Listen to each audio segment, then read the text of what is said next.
ನಾಳೆಯಿಂದ ಸಂಸತ್ತಿನ ಮುಂಗಾರು ಅಧಿವೇಶನ ಆರಂಭವಾಗಲಿರುವ ಹಿನ್ನೆಲೆಯಲ್ಲಿ ಸಂಸತ್ ಭವನದಲ್ಲಿಂದು ಸರ್ವಪಕ್ಷಗಳ ಸಭೆ ಪ್ರಗತಿಯಲ್ಲಿದೆ.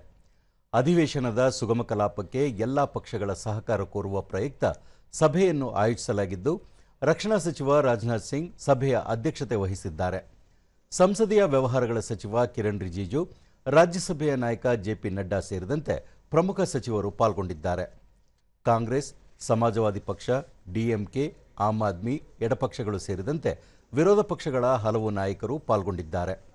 ಸಂಸದರಾದ ಜೈರಾಮ್ ರಮೇಶ್, ಸುಪ್ರಿಯಾ ಸುಳೆ, ಧರ್ಮೇಂದ್ರ ಯಾದವ್, ಮಹುವಾ ಮೊಯ್ತಾ ಸೇರಿದಂತೆ ಹಲವರು ಉಪಸ್ಥಿತರಿದ್ದಾರೆ. ತೃಣಮೂಲ ಕಾಂಗ್ರೆಸ್ನ ಬಂಡಾಯ ಸಂಸದರು ಸಭೆಯಲ್ಲಿ ಪಾಲ್ಗೊಂಡಿದ್ದಕ್ಕೆ ಅಸಮಾಧಾನ ವ್ಯಕ್ತಪಡಿಸಿದ ವಿರೋಧ ಪಕ್ಷಗಳ ಸದಸ್ಯರು ಆರಂಭದಲ್ಲಿ ಸಭೆಯನ್ನು ಬಹಿಷ್ಕರಿಸಿ ಹೊರನಡೆದರು. ತೃಣಮೂಲ ಕಾಂಗ್ರೆಸ್ನ ಬಂಡಾಯ ಸಂಸದರು nationalist citizens party of India NCPI ಹೆಸರಿನ ಪಕ್ಷವನ್ನು ಸ್ಥಾಪಿಸಿದ್ದು ಸಾಂವಿಧಾನಿಕವಾಗಿ ಮಾನ್ಯತೆ ಪಡೆದಿಲ್ಲ ಎಂದು ಆರೋಪಿಸಿ ವಿರೋಧ ಪಕ್ಷಗಳ ಸದಸ್ಯರು ಸಭೆಯಿಂದ ಹೊರನಡೆದರು.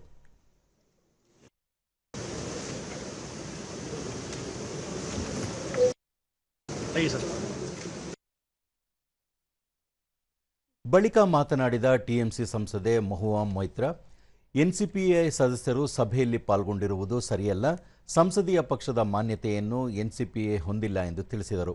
Affairs Minister extend an invitation to these 20 rebel MPs and how are they attending this meeting? We have registered our strong protest and walked out as a symbol of our protest. ತಮ್ಮ ಪ್ರತಿಭಟನೆಯನ್ನು ದಾಖಲಿಸಿದ ಬಳಿಕ ವಿರೋಧ ಪಕ್ಷಗಳ ಸದಸ್ಯರು ಸರ್ವಪಕ್ಷಗಳ ಸಭೆಯಲ್ಲಿ ಪಾಲ್ಗೊಂಡರು. ಪ್ರಸ್ತುತ ಅಧಿವೇಶನದಲ್ಲಿ ಹಲವು ಮಹತ್ವದ ಮಸೂದೆಗಳ ಮಂಡನೆ ಹಾಗೂ ಅನುಮೋದನೆಗೆ ಕೇಂದ್ರ ಸರ್ಕಾರ ಸಿದ್ಧತೆ ನಡೆಸಿದೆ. ಈ ಹಿನ್ನೆಲೆಯಲ್ಲಿ ಉಭಯ ಸದನಗಳ ಕಲಾಪಗಳು ಸುಸೂತ್ರವಾಗಿ ನಡೆಯುವಂತಾಗಲು ಎಲ್ಲ ರಾಜಕೀಯ ಪಕ್ಷಗಳ ಸಹಕಾರವನ್ನು ಪಡೆದುಕೊಳ್ಳುವ ನಿಟ್ಟಿನಲ್ಲಿ ಮಾತುಕತೆ ನಡೆಸಲಾಗುತ್ತಿದೆ.